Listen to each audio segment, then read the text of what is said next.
Good morning, if it's still morning, I think it is.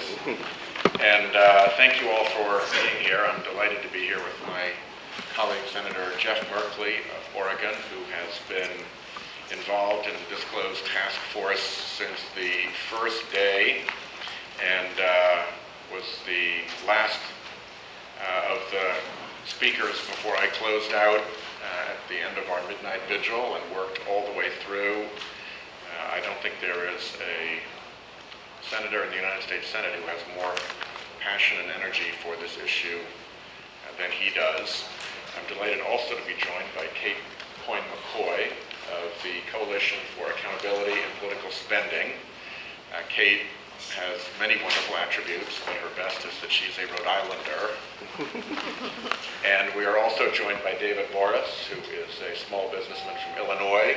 And we will speak very briefly. My point before I hand off to Senator Merkley is that in some respects, the efforts of the last few days were a particularly dark day in the history of the Senate, in which a great number of our colleagues abandoned positions that they had held very clearly and very publicly for a long time, walked away from the clearly expressed wishes of the American people and voted to protect something that is virtually indefensible, which is unlimited secret spending in American elections.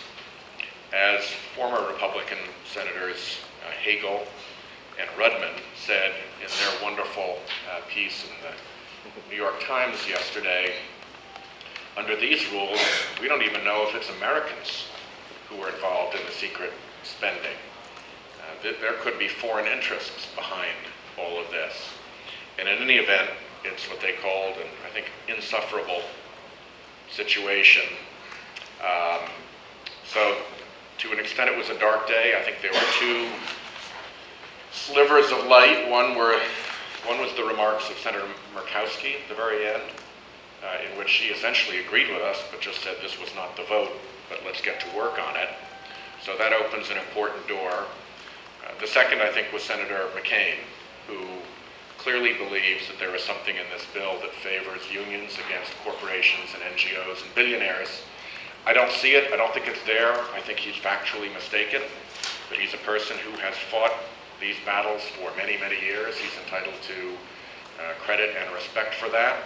And I hope that as we engage further on this, we'll be able to demonstrate to him what the bill, I think, clearly shows, which is there is no special benefit here for labor unions. Everybody is treated exactly the same across the board. And I'll close by saying that there's a reason that boxing matches have multiple rounds. It's because many of these fights aren't won in the first round. And if you want to get more biblical than that, you can go to Joshua going around Jericho with his band of Israelites. As the Bible tells us, it wasn't on the first trip around that the walls came tumbling down. It took 7 trips around. We have done this kind of thing before, the Wall Street reform. The Republicans filibustered and filibustered and filibustered and filibustered. I think it was the 4th or 5th time around Jericho that Harry Reid finally brought those walls tumbling down, and we were able to go to Wall Street reform. In a similar way, I am committed, and many of my colleagues are committed to making sure that we continue on this, because it is simply wrong for America, a country that prides itself not only internally on our elections, on our democracy, on our government of the people, by the people, and for the people, but that also stands around the world as an example of freedom, as an example of liberty, as an example of democracy. It is simply wrong for us to tarnish that democracy with something that is as incontestably wrong as secret and unlimited election money. So with that, I'll turn it over to Senator Merkley. We may be joined by Senator Menendez, in which case we will interrupt the proceedings for him. He is tied up in a finance committee in which his piece of the bill is actually being discussed right this minute, so he can't possibly get away. He wanted very much to be here, and if he can make it, we will interrupt. So if you see a third senator appearing, don't be surprised, that's why. Senator Merkley. Thank you.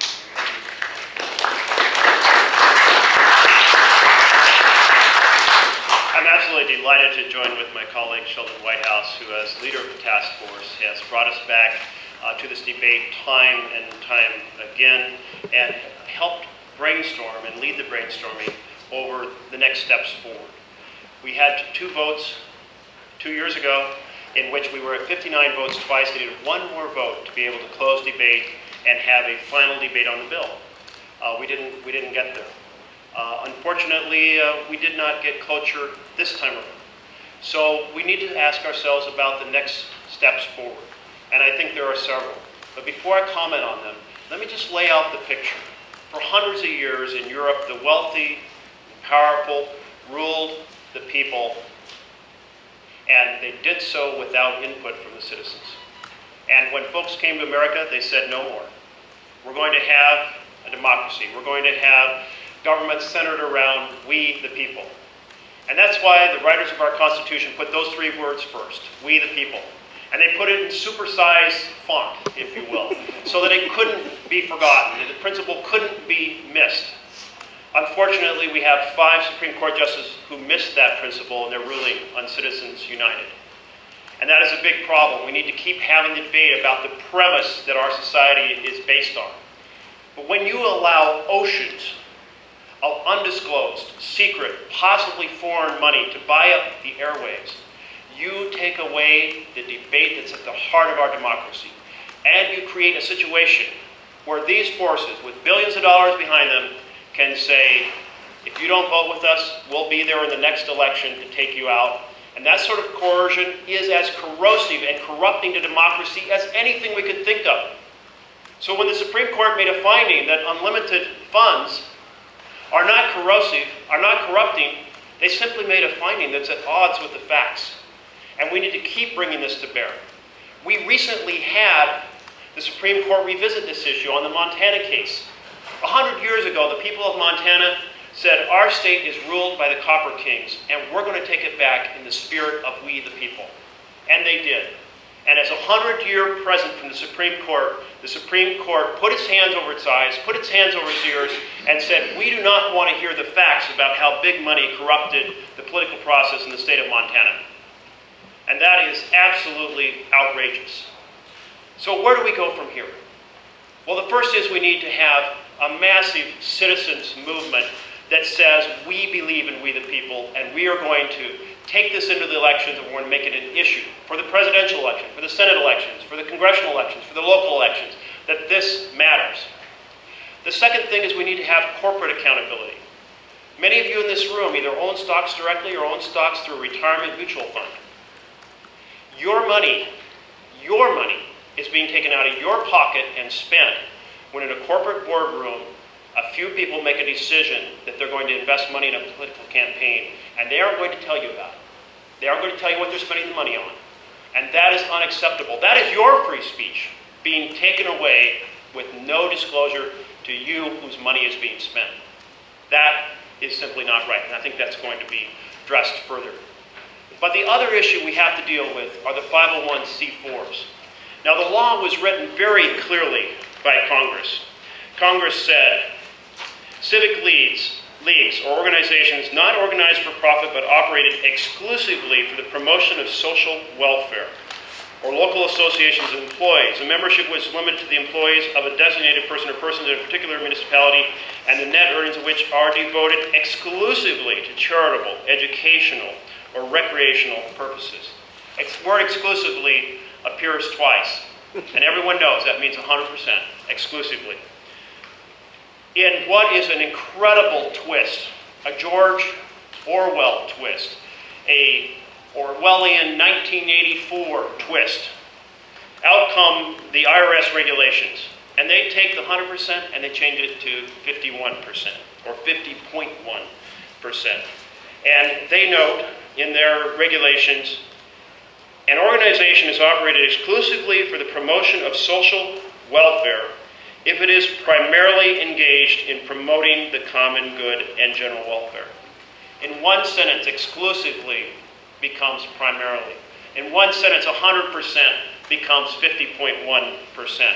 And this is echoed in their guidance, it's echoed in their publications, and this completely strips the intent of providing a tax-exempt organization to do charitable acts in our society.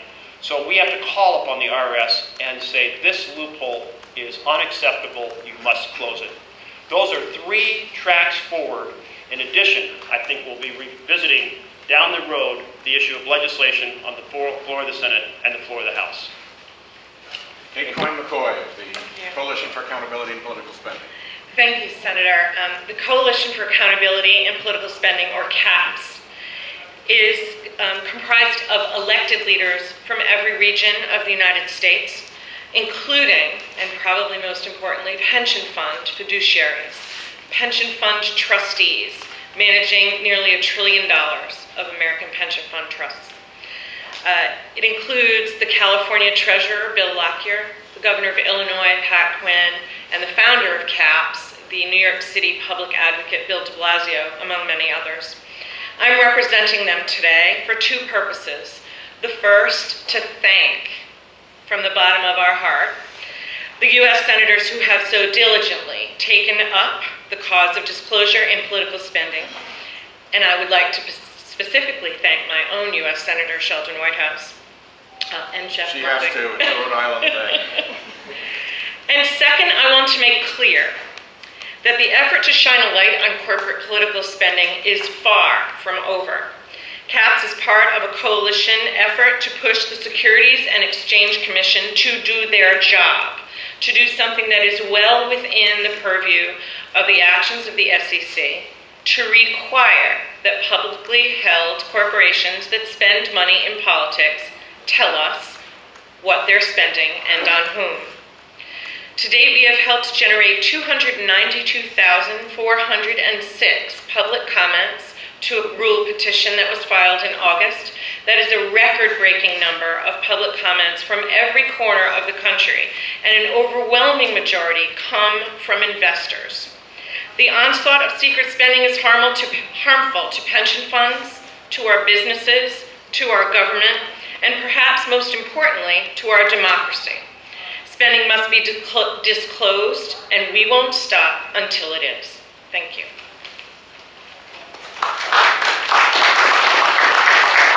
David Boris of Illinois.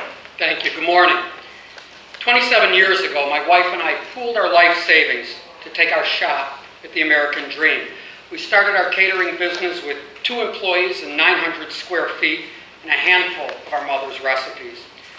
With the commitment of a dedicated and talented team, we've built a thriving business. We now have 27 full-time year-round employees and over 80 part-time and seasonal workers. I came here today because the issue of secret political spending is a key concern for small business. The explosion of secret spending in our elections leaves small businesses like mine at a severe disadvantage. We don't have line items in our budgets for lobbyist expenses and secret political contributions. We don't employ armies of tax accountants and attorneys to figure out how we can pay less than our fair share. Small businesses like mine succeed by working hard, playing by the rules, and giving back to the communities that we serve. That has always been the bargain in entrepreneurial America. For me to succeed in business, I have to deal regularly with big corporate interests. Sometimes they're insurance companies, sometimes they're vendors, sometimes they're the big banks. And I welcome the challenges that come along with this. That's why I chose to be a part of entrepreneurial America. But it's only fair that I get to face them on a level playing field. Dark money organizations and secret political spending make a mockery of the democratic level playing field ideal.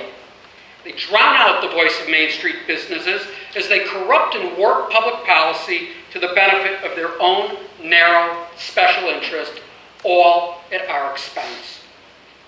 Small business owners like myself believe that success should come from hard work, creativity, and delivering solid value to our customers, not from buying political influence.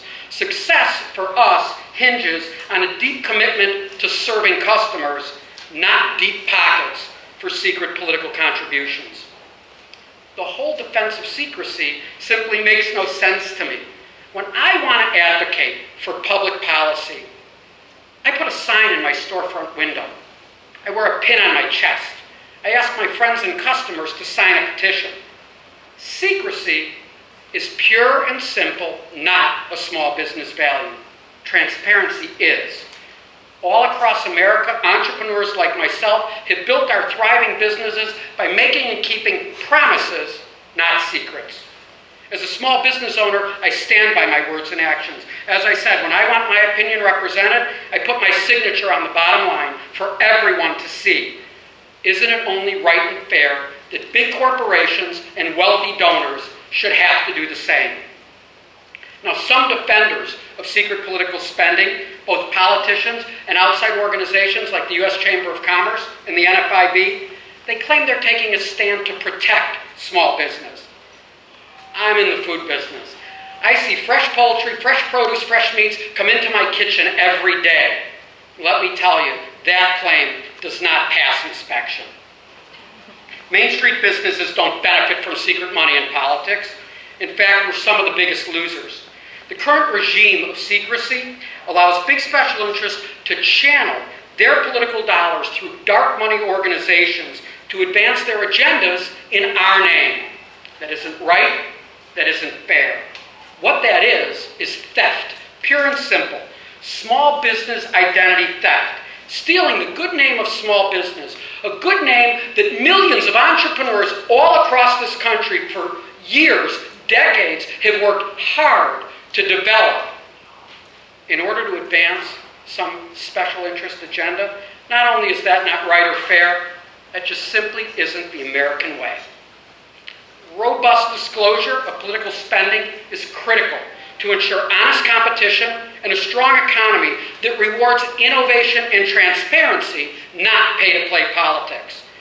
That is why small business owners like me stand ready to support solutions that promote this necessary transparency and will help the ongoing fight for the DISCLOSE Act, the Shareholder Protection Act, and new disclosure rules at the SEC.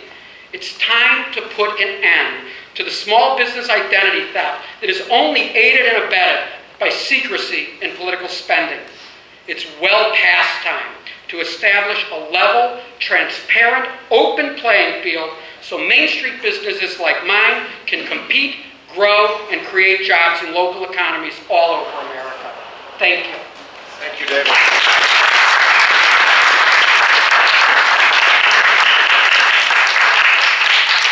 Let me conclude by thanking the 721,000 Americans who signed up as citizen co-sponsors of the DISCLOSE Act during the period that we were gearing up for and debating it. The reason that many people took an interest, the reason that the DiscloseAct.com website crashed under the pressure of public inquiry, the reason that we trended not once but twice on Twitter, doesn't usually happen about what's going on the Senate floor, is because the American public is very engaged in this issue. And they're engaged in this issue because of exactly what David said. They know perfectly well that people who come to the political process, not with $1,000 to spend, not with even $9,000 to spend, but with millions of dollars to spend, come to it with an agenda. They come to it with a motive. That is obvious to everyone who looks at this. And the other thing that's obvious is, if you need to do that in secret, if you're not willing, like David does, to put his name and his reputation up on the line when he speaks in the public forum, in the public debate, that entitles all of us to draw conclusions about what that agenda and what that motive, in fact, is. We can safely presume, in fact, it may be the only logical thing to conclude, that if somebody comes with a big motive backed by big money and they want to keep them both secret, that motive is not good for America, is not good for the American people. It's the only logical conclusion to be drawn, and Americans get that. And that is why this is a matter of interest across the country, and that is why, over time, we are going to win this. There is only so long that the walls of Jericho can hold against the voices of the American people. So if anybody has any questions, we'll take a question or two and then be on our way. Yeah. First, I want to thank the senators for your great work on the DISCLOSE Act. And I'm particularly impressed that even with the NRA scoring this, you were able to keep all Democratic senators on board. So, great work. But obviously the next avenue for disclosure is going to be the regulatory route, as you pointed out, with both the SEC and the IRS. Are you planning on any actions to try to influence the regulators on this? We've already sent letters, and we will continue those efforts as the regulatory process moves forward. As Jeff and Kate both said, in addition to the federal regulators, it's also important to note that an enormous amount of our nation's wealth is contained in the treasuries of the states and the pension funds of the states. And so state treasurers and state officials have a very important role in beginning to make ground rules for what kind of companies they will invest in and not. So I think there are a broad array of options, including those federal regulatory options, going forward. And we look forward to pursuing really all of them until this battle is won. Jeff, do you want to add anything to that? No, I think you covered it very well. Yes. For both senators, I was wondering, have you spoken with any of your GOP colleagues about this vote? How do you explain their extraordinary reversal, given their positions of just a few years ago, and how does your explanation compare with their public arguments? There is considerable difficulty within the GOP over the position that Leader McConnell has obliged them to take. I've been told by colleagues, look, we know you're right, but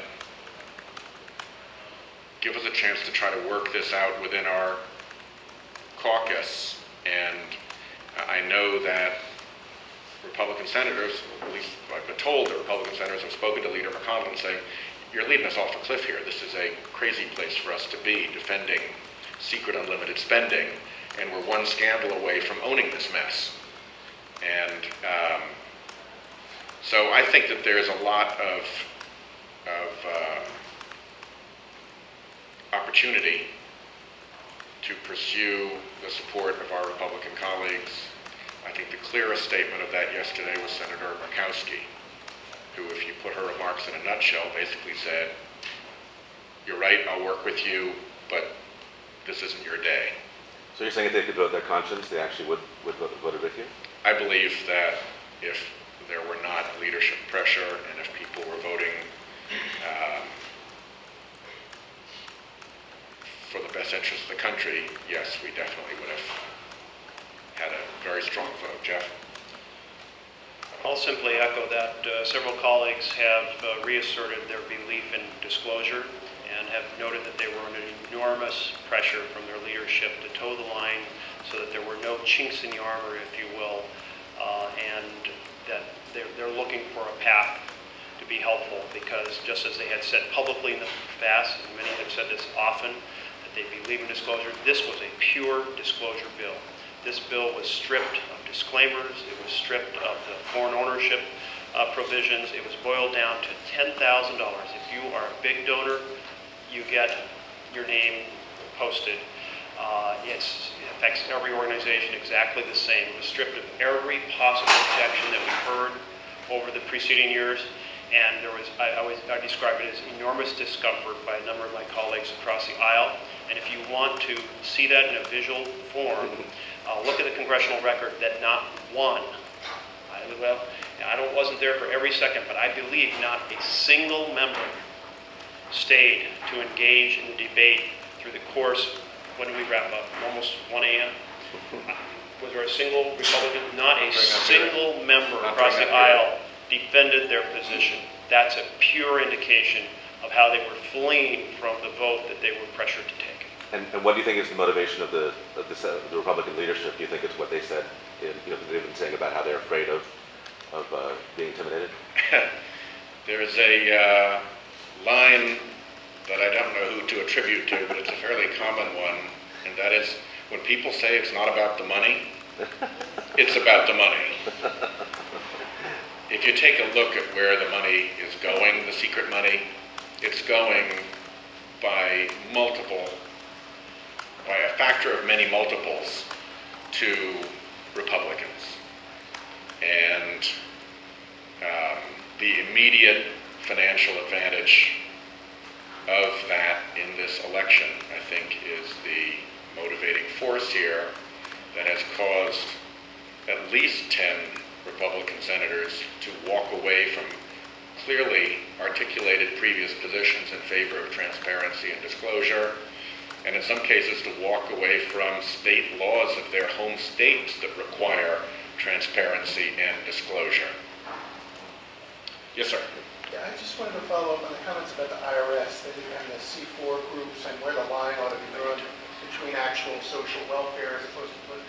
That is an issue that's been discussed for a long time. A lot of letters written to the IRS, no real response. And I wonder if at some point Congress itself needs to step in and say, this is an area where the rules are very unclear, there's a lot of abuse, and we need to do something about it. In the form of hearings or legislation? Because if you mean legislation, we're not going to do much better on that issue than we do on the DISCLOSE Act. There doesn't seem to be any activity at all that I'm aware of in Congress to address that issue, other than the legislation.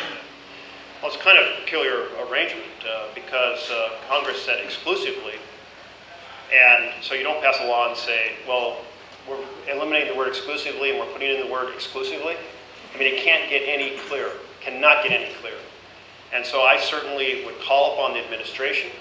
I would call upon all the folks in the public realm to say this loophole opened by the IRS is being utilized in a fashion never envisioned. It is allowing charitable deductions for pure political activity. I think all of you know when you make a donation to a campaign, you do not get a tax deduction. Well, how is it that the very wealthy making millions of dollars of donations utilizing the C4 loophole are getting that funded in part by your taxpayer dollars? I mean, this is outrageous on every front. So I think we need to call for collective action for the IRS to change its regulation to match what the law says. We should expect no less. One last question. Yes, sir. Yeah, can you elaborate on the opposition's claim that the bill favors unions and NGOs? I haven't heard the claim that it favors NGOs. I've heard the claim that it favors unions. Even Senator McCain, who was the most ardent proponent of that criticism, conceded on the floor yesterday that it is facially equal. That if you look at the bill, there is no place in which unions are given favored status. The exact same rules apply across the board to corporations, to labor unions, to NGOs, and to billionaires. It's the same. So it's hard for me to negotiate against a position that has no foundation in the bill itself. Their fallback is, well, I know it's completely even-handed, as Senator Rudman and Senator Hagel noted in their op-ed piece. Two former Republican senators said that this applies equally and confers no benefit to Democrats or Republicans. It's absolutely on the level. So maybe they're wrong and maybe we're wrong and maybe there's some strange way in which when you take even-handedness and apply it to labor unions and corporations, labor unions do worse or better. But I keep asking, show me. Show me. Write something. Because I don't see it. It's not there. So if you're going to say it's there, you better come up with the thing that shows me how to make it work. And they haven't. They've come up with zero, nothing. So I hope that what they will find upon closer examination is that they're simply mistaken about that, and that Senator Rudman and Senator Hagel are actually correct. This is one of those talking points that comes out of focus groups when you're looking for an argument that will persuade people, even when the argument is factually absolutely 100% wrong. You'll find that there's not a lot of enthusiasm for the DISCLOSE Act among unions, particularly unions that have made donations, that have gone to organizations that haven't disclosed in the past. You may have some organization, I'll just invent a fictional one, but Coalition for Blue Skies.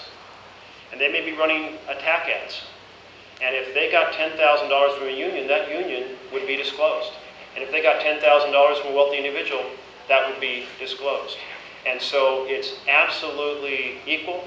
Whether you're the National Rifle Association or your Planned Parenthood, no matter where your politics lie, it is straightforward, large donations, disproportionate to what average Americans can donate when they send their hard-earned $25 and $50. Absolutely equal. It is a completely bogus argument designed to get political cover. Thank you all very much for coming. I appreciate it. We look forward to working with you in the months ahead.